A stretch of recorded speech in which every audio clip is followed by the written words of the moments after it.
This is the Real Life Runners Podcast, episode number 291. 5 Sneaky Ways Insecurity is Hiding in Your Running.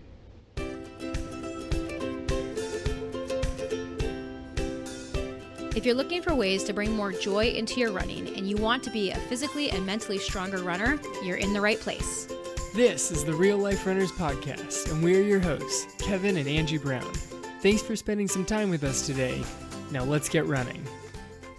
All right, so today we're talking about insecurity. It's something we all love to talk about, right? It's just a great conversation. I mean, who doesn't like to talk about their insecurities? Hopefully the people that didn't already hit next on their podcast Everybody, player. I know. We were debating on the topic or like the title for this podcast because it's a really important episode. And just because you don't think you're insecure about your running, we want you to still listen to this because that's why we entitled it The Sneaky Ways, because a lot of times these things don't seem like insecurities from the outset, but they really are. And it's those sneaky ways that insecurity likes to hide itself. And so what we want to do is bring that flashlight. Our goal today is to bring a light to some of these things, these mistakes that you might be making in your training today that might be insecurity hiding itself. Rooted in insecurity? Yeah. It doesn't look like it. Like, no one stands up in their... I mean, maybe some people actually do. Some people are like, I'm really insecure about my running. A lot of people that still don't claim themselves as runners, that's rooted in insecurity, but that's not this one. Right. Like, that's not this episode. This episode is like, oh yeah, actually, I feel real great as a runner. I just also do this, and this. Like, Right. oh, those might be signs of insecurity, and that's what we're going into. Right. And why is insecurity even something that we need to be talking about? Because today, what we want to show you is that these areas of insecurity could be hurting your progress. That is the most important thing that we want you to take away from this episode today. It's one thing to just try to point out your insecurities. Like, the goal of this episode is not to show you all the ways that you're insecure just to make you feel bad about yourself, and then right? And God, that'd be a terrible podcast. Yeah, not a good idea, right? But what we want you to do is we want to empower you with this information so that you can notice, you can start to recognize these things. If I'm guessing that you're probably going to identify with at least one of the things that we're going to talk about today. And when you start to see it as, oh, that might be a mask for my insecurity, let's then address that so that we can work on that and improve it. Because what happens when we feel insecure, we try to do something to make us feel secure. Again, this is just how our brain is naturally wired. Our brain is wired for security. So when we're not feeling that way, we often try to change our circumstances to generate that sense of security again. And that's what a lot of us try to do inside of our running. Yeah, we don't like to go outside of the box. We like to stay inside of our cave. It feels safe inside of our cave. There might be a tiger outside of the cave, so let's just stay inside of the cave. Exactly. So all right, let's just jump into it then. Okay. Great. But, well, actually, right before that. Oh, man, I was going to go both feet into the insecurity box. Both feet into the I insecurity box. don't know. It's a weird metaphor I was going for there. Anyway, before we get there, what are we going with? Keep your eye out for our 5-day challenge, okay? Woohoo, We are 5-day challenge is coming back. We are running our next 5-day challenge, February 13th through 17th. Registration is going to be opening up next week, okay? So keep your eye out for that. And if you're not on our email list, that's going to be the best way for you to get all the information that you need. So head over to realliferunners.com and sign up for our emails. Just right there on our homepage, you can sign up for our emails so that you are the first one to know when registration opens for that, all of the dates, all of those special events that we like to hold for you guys, because the 5-day running challenge is a free challenge, the free event that we love to do to help runners just to understand how to train better and how to train in a way that's right for you. So now let's jump into it. 5-day challenge for Valentine's Day, because our love language is helping runners find joy in their running. It is. I like it. Maybe that should be like the title of this 5-day challenge. Yes, that's what it's going to be. Fall more in love with running. Ooh, man, that sounds cheesy. I love Maybe it. that won't be the name of this challenge. All right, so let's jump into the 5 sneaky ways that insecurity likes to hide in your training. Number 1, you're someone who wants exact paces and exact distances for all of your workouts. Of course you do, because if it's not perfect and exact, then how are you going to write nice, clean numbers into your training chart?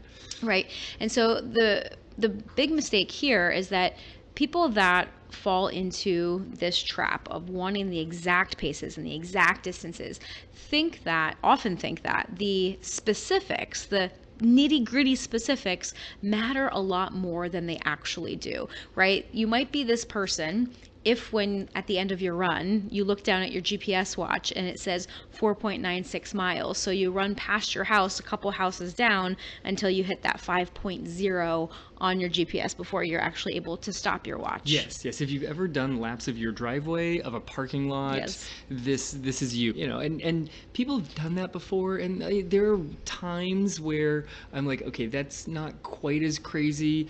On like a casual, easy run, if your watch doesn't finish at exactly the end of a mile mark, the end of a kilometer mark, it's gonna be fine. You can be done with your run because you made it back to the car, you made it back to the house, whatever it is.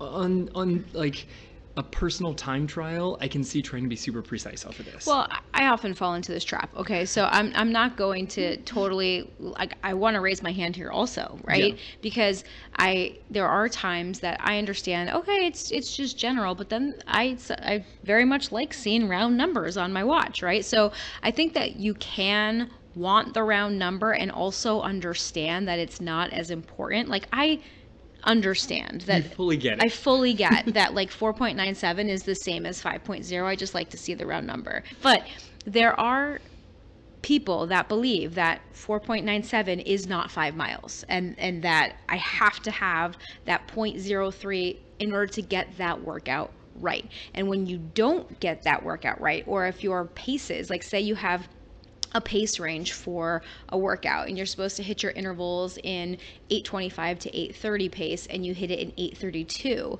thinking that I didn't get that workout right, feeling anxiety, feeling anxious because you really want to get the workout right. And if the workout isn't exactly how it's written, how you wrote it or your coach wrote it or what the training plan says, then you think you did it wrong. That's the difference. Well, yeah, that's the problem. That's the difference of, like, the workout could be right versus wrong. And the workout could be right versus wrong over something as small as, like, what your GPS watch says. Mm-hmm. I mean, one, your GPS watch is not that accurate. Right. Like, it's just not. Yeah, I mean, my friends and I, we go off on a run and we all have Garmin watches. Mm-hmm. And even so, our distances are slightly different. Our paces are slightly different. And we're running right next to each other the whole time. I mean, I've done the same loop around our neighborhood, I don't know, 40 times in the last couple years. Mm-hmm. It doesn't come to the exact same spot every single time. Yeah. I'm not cutting across a street somewhere. Like, this is literally the same loop. There's a path that I'm on the entire time. And it's not exactly the same every single time. And the watch should know it by now. Like, the watches should have learned it. Okay, so what we want you guys to recognize with this is that insecurity, in this case, it often masks as perfectionism.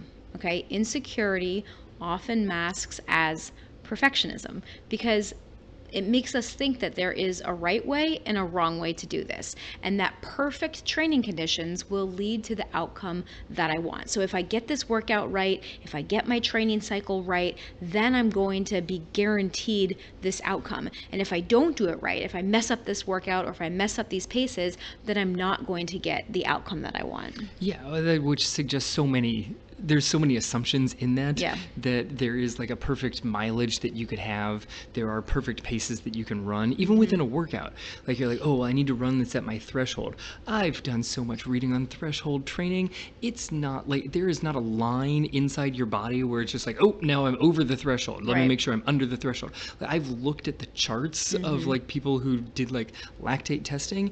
It's real subtle where it flips from, like, it's not a flat line. Like, it's a increasing level that kind of flattens off and then keeps increasing. So to be like, oh, I have to make sure I'm under my threshold level. No, you don't, because it's unclear exactly what that even is. Well, especially when that translates into your watch, right? Because oh God, even more. when we look at scientific studies, we want you guys to remember here is that there's a lot of good research out there on all sorts of different topics. But when they are doing a controlled research experiment in a laboratory with masks on that Yep. is specifically measuring the oxygen input and the carbon dioxide output, and they can even go in and like measure your blood, like the lactate levels in your blood Yep. during the workout. This is a very scientific controlled environment. Then they take all of that information from that scientific research and they put it into an algorithm. They put it into a math equation, a formula that then decides, okay, their heart rate was around this level when they got to these certain markers in their blood or their oxygen or their carbon dioxide, whatever they're measuring, the VO2 max, right? Yep. So therefore, we're going to put it through this equation, and then we are going to measure your heart rate on your wrist and then take that heart rate and put it into that equation and going to assume all of these things, right? So if you are taking the numbers on your GPS watch and making those the indicators of whether or not you got that pace exactly right, just think about all of the other steps there too, right? Like all of the information, it's the best information we have, right? Yeah. It's great information, but take it with a grain of salt, okay?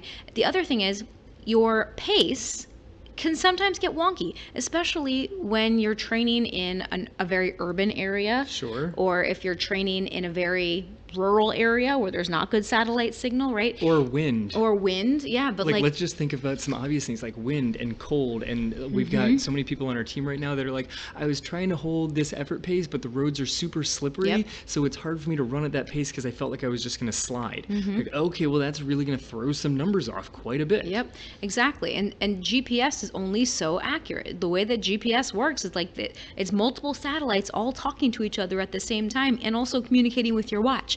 There is room for error there. So these numbers on your watch are not hard and fast. These training paces are not hard and fast. They are good estimates to go by, but understand that it does not have to be perfect. And so if you're feeling insecure about your training, you're probably going to be more worried about hitting those exact paces. So if you can kind of take a step back and be like, okay, well, those paces aren't as exact as I think they are, and it's actually not as important as I think it is, as long as I'm getting in the point of the workout in the first place. Am I doing a workout at moderate intensity level for this amount of time? Am I pushing myself to the right effort level? Because your body does not know pace and distance. Your body knows effort level and time. It knows that you went out for 30 minutes and ran at a moderate effort level. It knows that you went out for 60 minutes and ran at an easy effort level. That's what your body knows. It does not know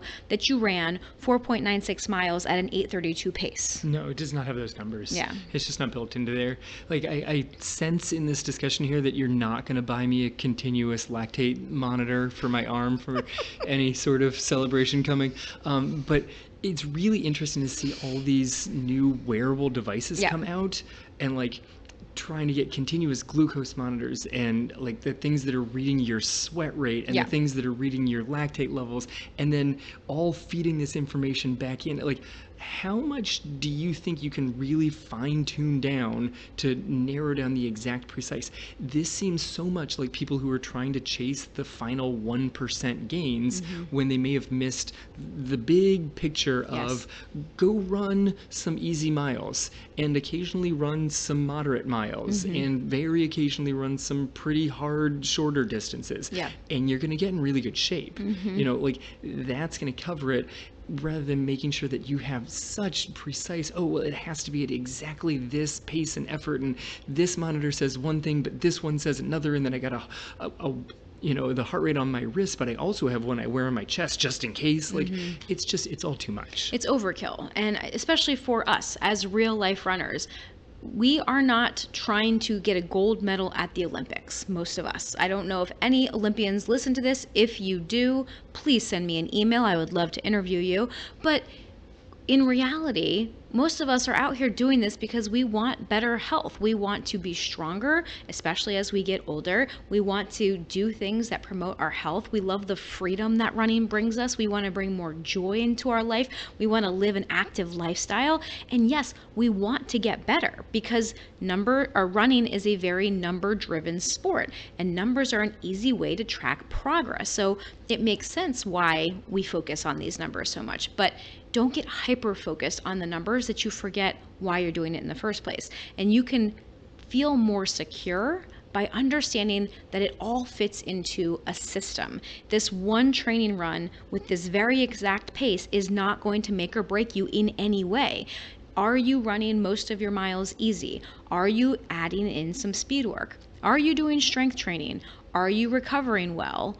Are you getting some good nutrition? Like, those are the things that you need for you to improve as a runner. Pretty much. And as long as you're doing that 80% of the time, you are going to make progress. And we're going to get into some other things. We still are on number 1 here, but that's okay, because this is really one of the big ones, right? Because of this need for perfectionism. Because when we see this in a lot of runners, ultimately it comes down to this idea that you probably don't trust yourself. And so you're looking for some sort of external validation to show you that you're doing a good job, to show you that you're doing the right thing, to show you that all the effort that you're putting into this is worth it.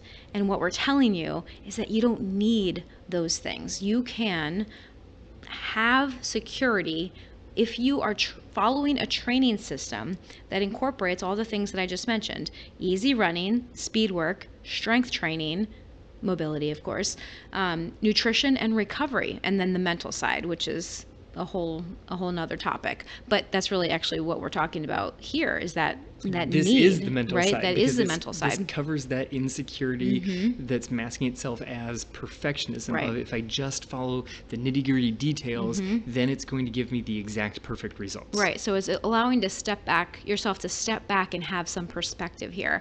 And apparently during this episode, just be careful if you're hungry, because a lot of these metaphors that I've thrown into this episode are cooking and food related. Apparently I was hungry when I was outlining this episode. And we're going to have to take a break and snack in the middle of it. I liken this to needing an exact recipe for a marinara sauce, okay, for my red sauce. I don't have a recipe for it. Like, I make a delicious marinara sauce. Yes, she does. Right? Yes. You can vouch for this. Yeah, 100%. I make a very good red sauce. But I don't know the exact amounts that I put into it. In general, I know I use the same basic ingredients every single time. But I use an onion. Sometimes that onion's smaller. Sometimes that onion's a little bit bigger. I use garlic, fresh garlic. Depending on the size of the garlic cloves, I chop up enough that I look at it and I say that's probably a good amount. It depends. Like, were you watching a vampire movie recently? Right. Maybe it's a little heavy on the garlic. Who knows? It depends on my mood, right? But I use the same basic ingredients for my red sauce, and those quality ingredients. I make sure I get quality ingredients. I get the tomatoes from Italy, the San Marzano tomatoes from Italy. I get fresh garlic, fresh onion, fresh basil, right? These are the things that I use in my red sauce, and then a couple other things as well. But when you're using quality ingredients, the exact ratio is less important. You put some in, you cook it up, you taste it, you see if it tastes good, and then you move on. Yeah. Does it taste exactly the same every single time? Probably not. No, but it tastes pretty close. It tastes pretty close, right? Like, it's within a range of goodness there. And the same goes for your running. As long as you are putting quality work in and not leaving anything out, you're going to get good results. And those teeny tiny details probably don't matter as much as you think they do. Yeah, this isn't like baking. This is making a red sauce, which I think. Well, even baking though. Even baking have a lot less I think has a lot precision than people would suggest. It has a lot more leeway than people want to tell you that it does, because I played around with it and I still come out with some pretty good stuff. I think one of the key things in baking, and this is just my chemical engineering background, is the baking soda levels in there. You need to make sure that whatever's reacting with the baking soda to make whatever it is rise appropriately,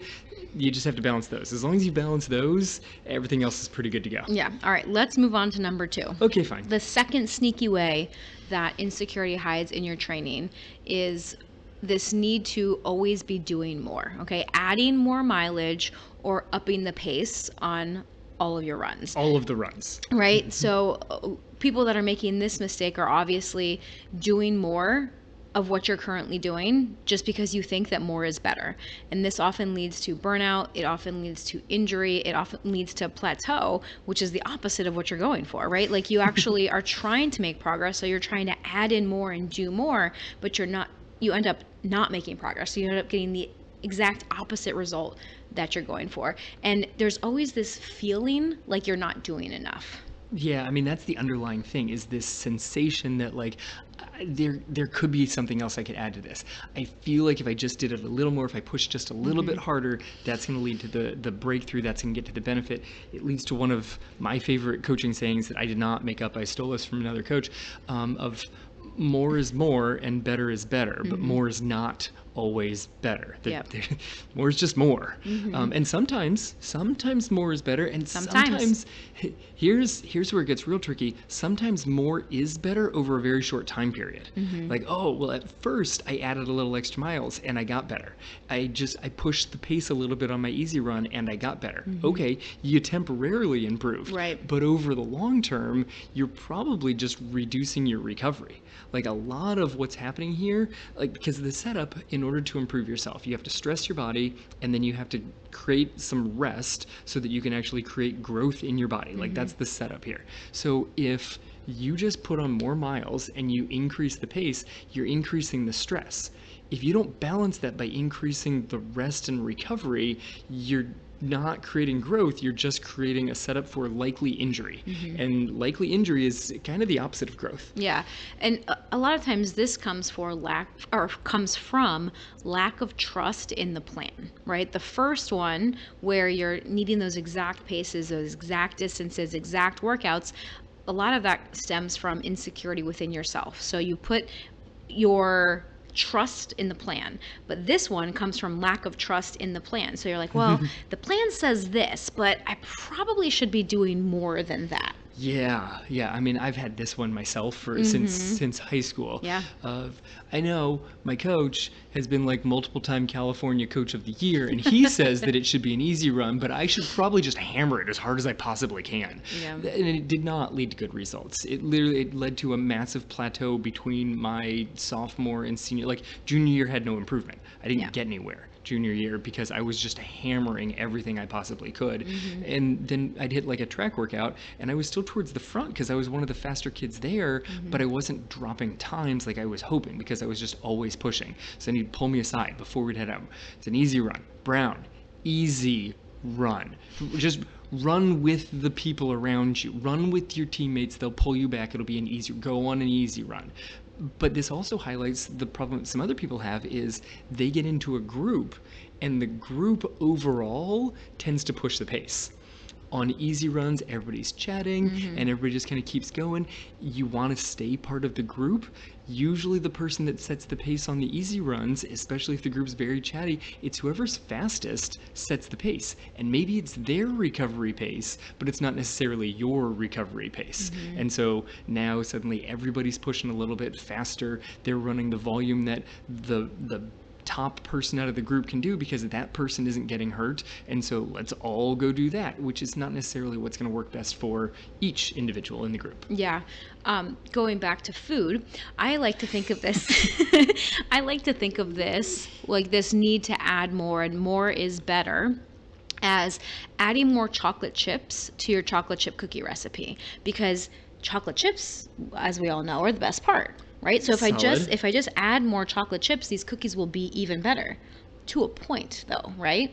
There's always to a point. If you add so many chocolate chips, then you're not even going to have enough dough to balance the ratio of chocolate chips to dough. So you're not even going to really end up with a chocolate chip cookie. No, you're going to end up with fudge. I mean, and that's going to be delicious, but it's not going to be a delicious chocolate chip cookie. Excellent point. You may have pushed so hard that you created something that was not actually the goal that you're going for, which also happens in this. Like, oh, I'm just going to push so hard on all my speed days. Okay, that's great. But if you're training for a marathon and you're just hammering all of your speed days, you may be pushing and not getting yourself trained to run at marathon pace. Like, that's a really big issue that people have. Yeah. Is your training, especially as you get closer and closer to the event, kind of needs to narrow in on the paces that are most representative of the race itself. Exactly. And so just adding more mileage or adding more speed work or adding more volume, whatever it might be, does not always give you the best results. And when you're feeling insecure about the plan, this is one of the things that a lot of people default to doing. Yeah, I mean, no one defaults to adding in more recovery. They default to adding in more things, more Do stuff. more. And usually it's more of what you're currently doing because you feel comfortable with that. And it's more of what you're good at. Yes, more of what you're good at, which is probably the stuff that you don't need to add more of because you're already good at it. It's more of what you're good at, and it's usually at the lack of recovery from that The thing. expense The of. expense of, thank you. Yeah. All right. Number 3, insecurity often masks itself as skipping strength training. And this often comes out if you're the kind of person that doesn't really know what to do when it comes to strength training, so you just don't do anything, right? You're not quite sure because running's just running. We just go out and run. Of course we do. Strength training requires more knowledge. I need to figure out what exercises to do. I need to make sure I'm doing those exercises properly. Do I lift weights or not lift weights? Do I do body weight? Do I do HIIT training? Do I do circuit training? There's all of these variables, and it can seem very overwhelming. So instead of figuring it out, you just don't do anything. And you don't want to, upset the rest of the training plan. The running's going fine. I'm just going to go run, right? Because maybe you're someone that hasn't been injured yet, right? Sure. And you hear, I know I should be strength training. Everyone tells me I should be strength training, but you haven't really seen the ill effects yet of not strength training. And I put that yet in there very intentionally, okay? Because if you continue running, if you are someone that wants to increase your mileage, if you're someone that wants to get faster, and you're also someone whose age is increasing, which is all of us on the planet, Freaking time. right? You need to include strength training in your plan. Okay, if you want to run into the 4th, 5th, 6th, 7th, 8th decades of your life, you need to incorporate strength training. Lean muscle mass is extremely important for you as a human, but also as a runner, okay? And if you're not doing the strength training, if you're skipping the strength training because you're not quite sure what to do, this often will lead to injury or constant achiness, reduced speed, instability, other problems that might you don't necessarily directly attribute it to the strength training, but it is actually an indirect result of not strength training. Yeah, I mean, this is the thing, especially if you do a lot of running on sidewalks, very well-groomed paths, anything that does not make you move at all side to side. You do a lot of treadmill running. We had a whole treadmill running episode. Good episode if you're doing a lot of treadmill running in the winter. You should go back and check that one out. But if you're doing a lot of very smooth running in one direction, you probably have a lot of instability side to side. If you don't do any side to side movements, you're kind of losing that energy. You need the strength moving side to side because it helps you move in a straight line more efficiently. I don't need to strengthen anything side to side. Sure you do, because strengthening side to side movement prevents your body from accidentally twisting side to side as you're trying to run in a straight line. Stability is super important. Yeah, I mean, and maybe it's not accidentally twisting, it's excessively twisting too, right? Because stop looking at me and my recent marathon pictures when you say excessively twisting. I know this is definitely something that we've just addressed with Kevin in his running form, but when you're looking at strength training, if strength training is an area that you're insecure about because you don't really understand it, again, this will lead you to probably just skip it. Or maybe you are someone that goes to YouTube and tries to figure out, okay, I know I need to do some strength training. How am I, what exercises do I need to include in this? Here's my best piece of advice. Number 1, keep it simple.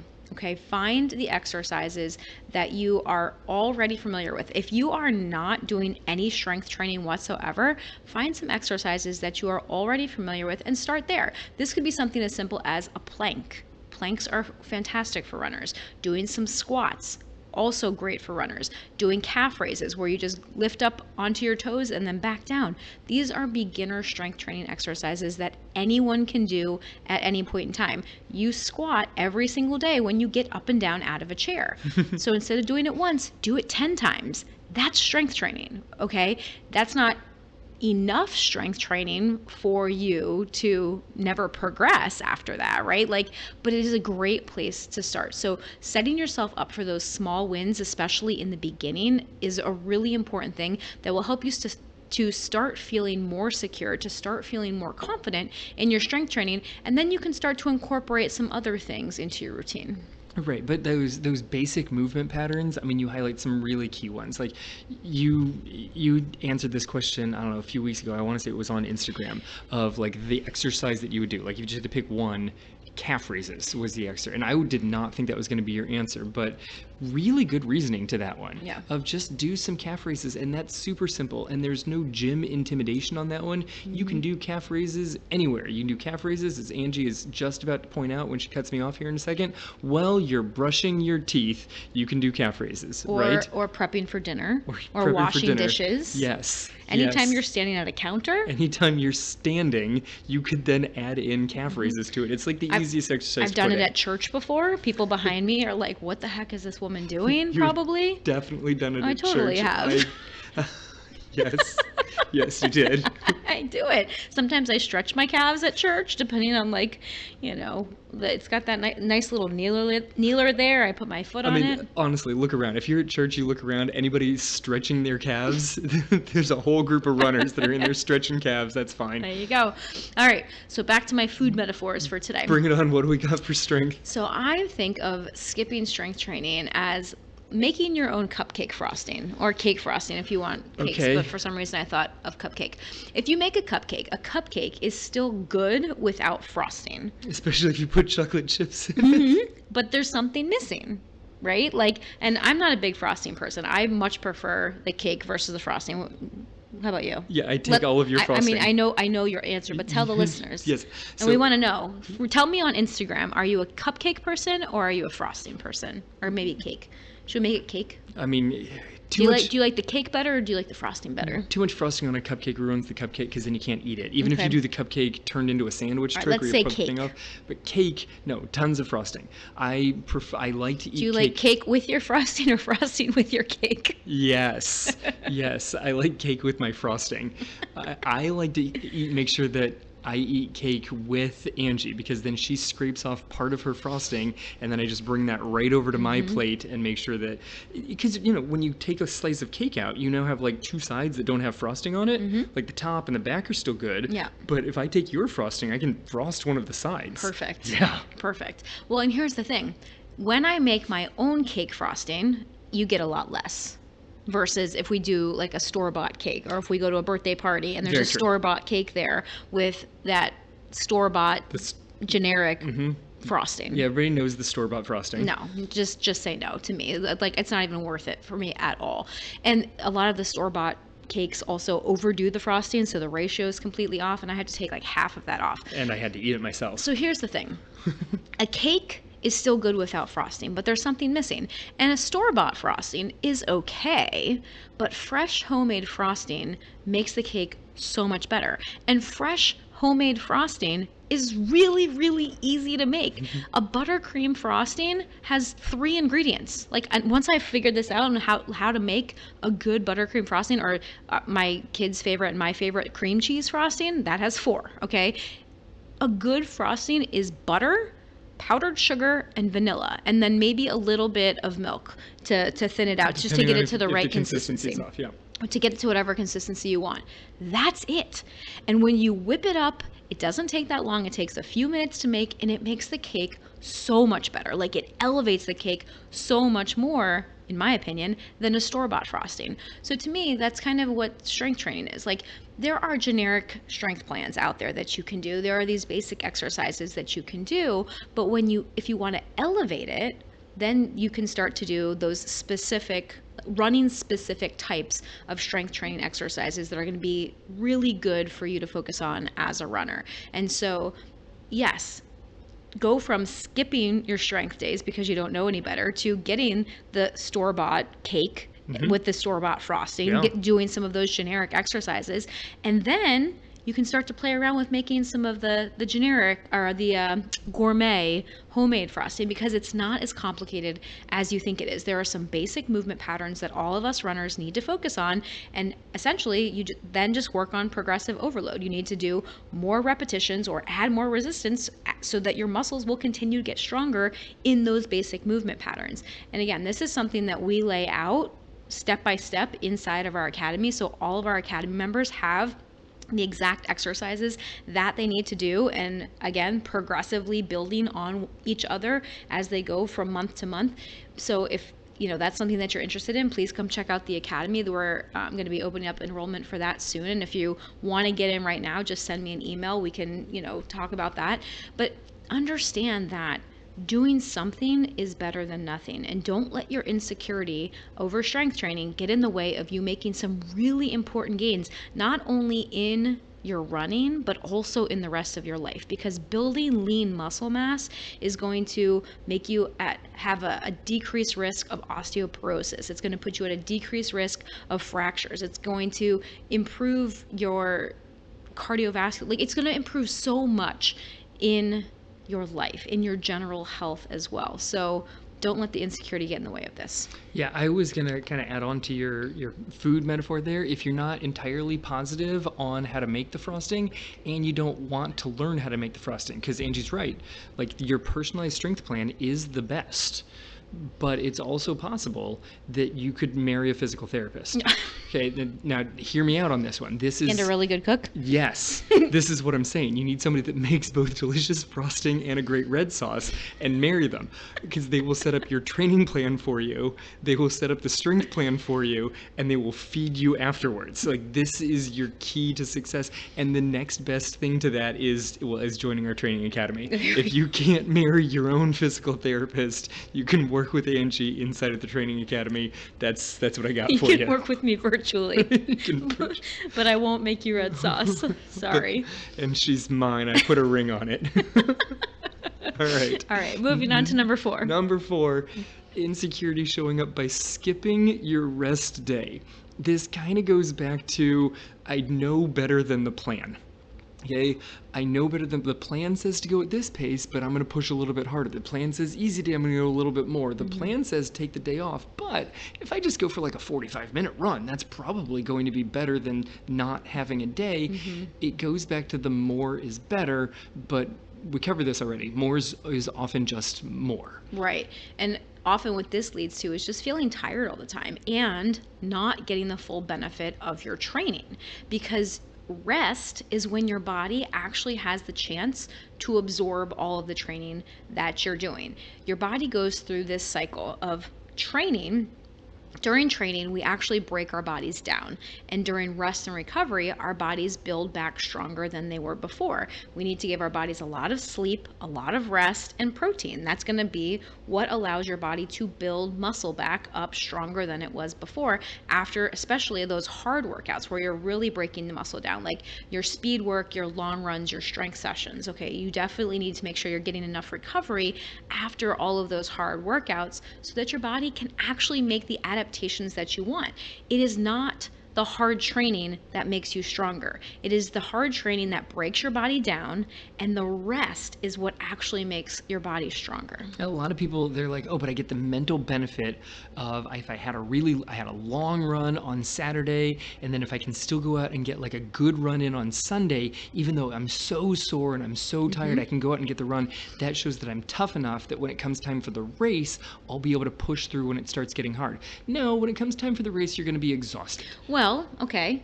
I even want to say that maybe that's true. Like there is a good benefit. There's some of science doing to it. Of doing a run after a long run on Saturday. Say Saturday, Sunday, right? Sure. But then make Monday your rest day. That was my next point. Yeah. Is yes, you can do that combo, but then eventually there needs to be a rest day. Right. Eventually you have to look back at it and be like, okay, but now I recover. Like in training for longer races, as I love the training for the ultra stuff now. The back-to-back long run on the weekend, a long long run and a moderate long run. Great, that's a good 2-day combo, but my word, that's exhausting. Yeah. And you're starting the second day tired. So you really need a rest day. Taking a complete off day on Monday, not being like, well, I mean, if I just squeeze in like 30 minutes, that's better. No, 30 minutes is not better than nothing. In that case, nothing is better than 30 minutes. By a lot, actually, by a whole heck of a lot. It's possible that some movement, like I'm not saying you have to lay down, walking would be like the activity for that day so that you continue to maintain some blood flow and kind of help your body recover from the last couple of days. Right. There are different forms of recovery, right? There's passive recovery and there's active recovery. So we're not telling you to just lay on a couch all day. That's not what's necessary. Occasionally that is what's necessary, though. It's maybe not necessary, but beneficial. I mean, post hardest marathon you could possibly run, laying on the couch, Very I beneficial. think is a solid win. Yeah, very well earned, we'll say, right? With some red sauce and a cupcake. And now some turkey and steak. Okay. All right, so skipping your rest day is like not allowing your turkey or your steak to rest after you cook it. This is my favorite metaphor you have. I know, and I'm going to let you take it because you understand it better than I do. Because Okay. Kevin is the turkey cooker in our house for Thanksgiving. I do everything else. Only job. I do all of the sides and all the other things. I mean, he helps. Kevin's my sous chef in the kitchen, in general. But and he definitely cooks a lot of our weekday meals. So Kevin, don't think he doesn't do his fair share of cooking around But here. my only job on Thanksgiving When is it to not comes- screw the turkey up. When it comes to Thanksgiving, the turkey is yours, and the same thing with steak. Like if we ever have steak, you do the steak. Like Yes. whether you do it on the grill or like in the pan and in the oven, Yep. you take care of the meat. Kevin's the meat guy. Yeah, sure. So if you cook a turkey and you've done all of the parts to the turkey, you've got it in the oven, you've timed it out appropriately, you've had the turkey in there cooking for hours. At this point, everybody's hungry. It smells amazing. You take the turkey out, it looks amazing, and everybody just wants to eat the turkey. But the worst thing you could do is immediately take a knife to the turkey. Okay? Like the worst thing you could do. The turkey, tragically, just has to sit there as everybody drools around it for several minutes. And you're like, oh, but the turkey's going to get cold. No, the turkey's not going to get cold. It's like it's 100 and some degrees. It's plenty warm. It needs time for all of the juices to actually spread back out and evenly distribute throughout the turkey itself so that parts of it aren't dry, parts of it aren't just dripping juice all over the place. If you immediately start cutting, you're just going to juice the turkey all over the place, and you're going to end up with dry turkey. You're going to end up with dry steak because all of the goodness is just sitting on your cutting board. This is exactly what would happen if you hit a hard workout and then ignore your rest day. You hit a super hard workout and then you're running again the next day, then you got to lift the next day and you're running the next day, and oh wait, that's a lift and a running day, and you're never giving your body time to rest, so it can never actually absorb the training. You go out on your easy 45-minute run because you're like, no, this is going to be beneficial for me, and you're literally just losing all of your training benefits. You're sweating them all out because you had to go get a 45-minute run on your rest day. Don't do it, okay? Understand that the rest is there for a reason. Feel secure that rest days are a good thing. Understand that rest days are when you absorb your training. They're there for a reason. More is not better. Don't let the insecurity tell you that you should skip your rest day and go get another run. That is not the best choice. All right, last one. Number 5. Multiple goals at the exact same time. Insecurity can mask as you chasing multiple goals at the exact same time. I want to do all the things. Yeah, trying to do it all at once, right? I want to, and so many people, okay, you guys are not alone. If you find yourself in this category, I want you to know that almost every runner that joins the academy wants to do all of it and wants to do it all now. I get it. And so much of this stems from this need for immediate gratification that we have all been conditioned for in our society. We don't want to wait. We don't want to delay our gratification. We want our results and we want them now. I want to increase my speed, my strength, and my endurance all at the same time. And what happens is this often leads to never feeling satisfied, to questioning your potential, and it leads to an increased risk of injury and actually the kind of a downtrend in your progress. Like you actually start to decline in your progress versus improving because you're trying to focus on all the things all at the same time. And when you focus on when you have too many priorities, that really means that you don't have any. Right. You're trying to juggle too many things. Like, I can physically juggle 3 balls simultaneously, but not 4. I can do 3 for about 4 or 5 rounds, and then they're, if I'm lucky. So You're a much better juggler than I am. I can do 2 in one hand, I can do 3, I'm good. As soon as you throw the 4th one in, I don't drop the 4th one. I drop all 4. That's the issue, and that's the problem of trying to hit too many goals simultaneously. Is it's not that you can't pursue that next goal. It's like, oh, well, I'm chasing this, I'm chasing A and B and C, and I'm going to also pursue D. No, you're not. It's not that you can't do D, it's that you can't do any of them at that point in time. I think that's the issue. If you're trying to improve everything, you end up improving nothing, and often you regress at most of them because you don't have enough time or effort to put into any one thing. Yeah. So when you're feeling insecure about this, maybe you're a new runner and you're like, oh my gosh, I'm getting into running, and you start to listen to running podcasts and you start to listen and hear all of the things you should be doing. You're like, oh, I need to be strength training, I need to be doing speed, I need to be doing all these things, and I need to start doing them all now. And the answer is not really. Like, yes, kind of. You need to make sure you have those pieces in place. Like we were talking about before, right? It is a system, and you have to have those major players, those major pieces in place. You need to be running, you need to be strength training, you need to be recovering, you need to make sure you're eating well to help support your training. You need to also focus on the mental side and the mental side of running. But when you have those pieces, then you can build up. Those pieces don't need to build up at the same exact rates for you to see improvement. If you build up a little bit on the one, then that really elevates the whole system. Yes, it does. Right? So you can focus on one thing at a time and elevate the entire level of the system, of your running body, by focusing on one thing. But if you're trying to take the little bit of time and energy that you have, and you're trying to pour it in 5 different cups all at the same time, all the cups go up just a tiny little bit. Yeah. Right? Think about it. Yeah, and you tend to spill a lot. Right? But if you focus most of your energy and attention, then you can really build up, say, the running portion. And it's not that you're ignoring the other pieces at all. You're still putting them in there, but you're focusing your energy and your attention on one area.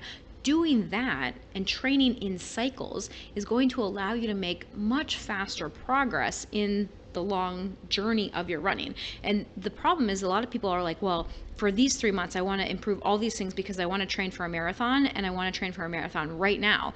But maybe your body's not actually ready to train for a marathon. Maybe it would be much better for you to take 6 months, 9 months, a year to work up to that marathon so that you can focus on different things and different aspects of your training during all of those different cycles. Yeah, I mean, a specific one on this one, it kind of goes back to the whole wearables where we started one of the part of this conversation. One of the features that pops up on my watch every time I finish a run is my current VO2 max. Which is silly, because your VO2 max is kind of fixed a lot more than your watch suggests that it is. Like, mine will bop up and down like over the course of a week, and it's like, no, it doesn't change that rapidly. But I also know from training theory that there are certain things I can do that will improve my ability to run further, and by improving my ability to run farther, it will naturally drop my VO2 max. But my watch doesn't tell me that. My watch just says, ooh, that one measure of fitness that we pop up at the end of every single one of your runs just got lower. And so if I look down on that and I don't have this solid background in my running theory, I'm like, ooh, I'm getting in worse shape. I need to try and chase the number on my watch. But depending on what kind of race you're aiming for, you might not need to increase the VO2 max number on your watch at all times. Your watch tells you training and detraining. It's like, okay, maintaining, it's got all these different categories. It's like, okay, but I know that what you just called detraining is actually exactly what I needed to do for my body today. That wasn't detraining, that was beneficial for me today. It was a change of focus. It was a change of focus. And the watch only says it's focusing focusing on certain things, so it viewed that as detraining. The other day, my VO2 max dropped 2 points. It did it for a couple of reasons. One, the heart rate was not measuring correctly that day, but I also know that what I was doing that day literally was designed to reduce my VO2 max. But my watch thinks VO2 max is the magic number. And so if it was like yours, it probably would have called that detraining. And that was not Overreaching. That's another one, oh, too. Yes, that's a big one. Oh, recovery, 72 hours. No, it's not. It's actually not 72 hours. You probably were misreading the heart rate. But it says that I'm detraining. It says I'm overreaching. It says all these things. It's not. It's that there are different aspects of training that you have to play with, and VO2 max, because it's the one thing that pops up on my watch, is not the only thing to train. Yeah. And the other thing we want you guys to keep in mind too is that when you're trying to focus on multiple goals at the same time, it's often going to lead to some of those mistakes that we were talking about earlier of just doing more all the time. And when you're doing more and adding more stress to your training plan, to your life, to your body, that's not going to create breakthroughs. You're not going to get the big jumps in fitness that you're hoping for. A lot of times it just kind of throws your body out of whack because you're overstressing it, and again, probably not recovering as much as you need to, because in your head you're thinking, I need to keep doing more because I want to get in better shape. So if I do more, I'm going to get in better shape. And if I focus on all of these goals at the same time, then I'm going to get in really good shape. And so we just end up overstressing, under recovering, throwing our bodies out of whack, throwing our hormones out of whack, and not getting the results that we want. Yeah, I mean, that's the problem, is eventually you're so stressed that your hormones are completely out of whack, and then you got to try and reset that entire system, because you're not ever going to reap appropriate training benefits when your hormones don't even know what you're doing. Exactly. Okay, so I had the metaphor on this one. It's not food related. This one, I'm sorry, I don't have one. But it is related to a childhood game. So at my school, I can come up with a cooking metaphor right now, but I'll do it after yours. I'm sure you can, but I think you may be curious what my metaphor here is. I can't wait. Your body has all these systems. They all work together, and you try and optimize them all simultaneously, and it's not going to work. They all have to work together. So at the high school I'm at, we had a pep rally, and we had the human version of the game Hungry Hungry Hippos. Oh, that's hilarious. Right. So the way that it works is you put a person on one of those little mini scooters on their chest, and the person behind them holds their feet and steers them. Okay? That's awesome. And they're at the four corners of the basketball court, and in the middle is a whole bunch of basketballs. And they say go, and everybody shoots in from the four corners. It looks exactly like Hungry Hungry Hippos. That's amazing. Okay? So everybody comes in, and the person on the scooter reaches out and grabs as many of the basketballs in the middle and tries to pull them back. Well, after round one, you just have basketballs flying all over the gym. Now, one team had worked out beforehand. The person on the scooter and the person that was pushing them had worked out beforehand. So they didn't have to yell at each other as they were working. They literally said, find the closest basketballs. We can get 2 at most, because otherwise I'm going to drop them. They had like 3 times as many as anybody else. Everybody else was doing it on the fly. And the one team was so funny to watch, because the person on the cart, they thought, as soon as I get to a ball, grab it. And the person who was pushing them said, I'm going to get to that pile of as many basketballs as possible, and then they can grab all of them. So the one person keeps trying to steer them towards the left, and the other person is trying to reach towards the right. They kept falling off of the scooter. Yeah. This is overdoing it. Your system's not working together, and it ends up with no progress. They had no basketballs at the end of the contest. None? None, because they literally just kept falling down. They had nothing. They would finally make it to the middle, and they would drop them on the way back because somebody would try and grab an extra one. They had 0. The winning team had like 20. So they tried to do too many things. The systems weren't working together, and it led to absolute chaos. I love it. It was really fun to watch. That's hilarious. Like, I'm picturing it in my head. It's great. And the very quick and easy cooking metaphor would be too many cooks in the kitchen, right? Yes, of course. Too many cooks in the kitchen, That's why I am a sous chef. or too many pots on the stove all at once, right? Like, you've got things but boiling over, you've got too many things going, you've got things in the oven, you've got things on the stove, you've got kids running around and needing your attention and needing your Or quote unquote homework, helping with the cook. helping with the cook, right? Like, so that right there is the perfect example of multiple goals all at the same time. Like, you can imagine this chaos. If you are a parent, you know exactly what I'm talking about. Oh, you know. You know exactly what I'm talking about. So by focusing on one thing at a time, by, saying, okay, right now I'm going to cook dinner and later I will help you with your homework. Then you're going to be able to give your full attention to dinner and then go give your full attention to your kid when they're doing homework.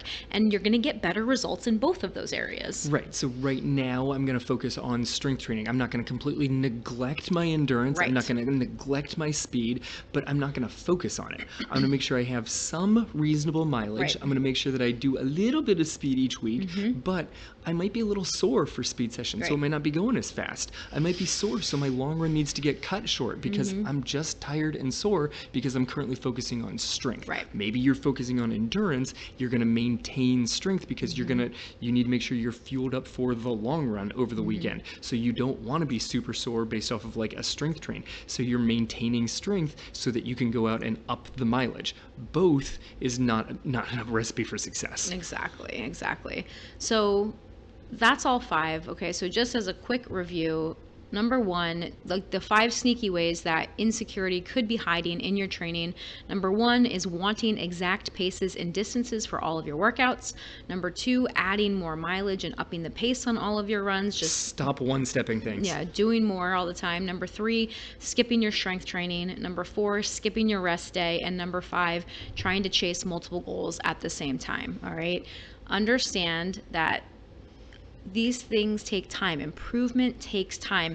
And trying to do everything at once and trying to, focus on all these different areas is not going to give you the best results. That is one of the reasons why a personalized plan is the best, it's the most effective and the most enjoyable way for you to achieve your goals, because then okay, the goal of this training cycle, this training plan is increased strength. The goal of this training plan is to increase my mileage to prepare me for that marathon. The goal of this training plan is, to increase my speed for the 5K. It also is going to include the other components, like Kevin was saying. Yep. You're going to still have speed work. Even if you're training for a marathon, you're still going to have strength training. It's still going to be important for you to have those rest days. But it's in different ratios. It's with a different focus. It's with a different goal. And that's why defining those goals is really, really important. And then you can sit back and have security in knowing that you're following a plan that is right for you, that you made or that a coach helped you make, that you have coaches that are there for you, that you can run things by in case you're questioning things, because it can be really helpful. Like when you're not sure about things and you have someone that you can go to and you can ask a simple question to, and they can affirm you, or they can say, well, maybe try this other thing might be a better idea. That's really, really reassuring. And so if you are feeling insecure about your training in any way, if you found yourself falling into any of these categories, please reach out to us. Reach out to me on Instagram. Send me a message over there. We're at Real Life Runners. Shoot me an email. You guys can reach me at Angie@realliferunners.com. Nice and simple, okay? Sign up for our emails, sign up for our 5-day challenge. There's tons of free resources that we have available for you. And then if you are ready to take that next step with coaching, we would love to be your coaches. We would love to help you understand how to create that personalized plan that is right for you. So reach out to us. I'm doing some coaching information sessions weekly now. So if you have questions about what coaching looks like, reach out to me, okay? I'll invite you to one of those calls. You can get all your questions answered. You can figure out if this is a good fit for you, because we're just here to help. That's what we want. We want to help runners to understand how to train in a way that's right for them so that they can bring more strength and health and joy into their lives and into their running. So and love back into running. And 5-day love. challenge for Valentine's Day. Yeah, absolutely.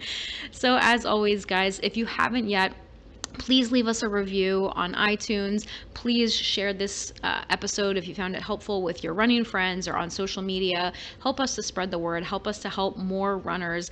That is a great way for you to say thank you to us for creating this podcast for you every week. We love doing it, but we also love hearing from you. And I love getting messages from our listeners letting us know how each episode has helped them, because that also allows us to know what content is helpful for you guys so that we can create more content that is good for you, that's helpful for you. So if you haven't yet, head over to Instagram, follow us over there at Real Life Runners. We're on TikTok, we're on YouTube, we're on Facebook, we're on all the places. So pick your favorite platform and check it out.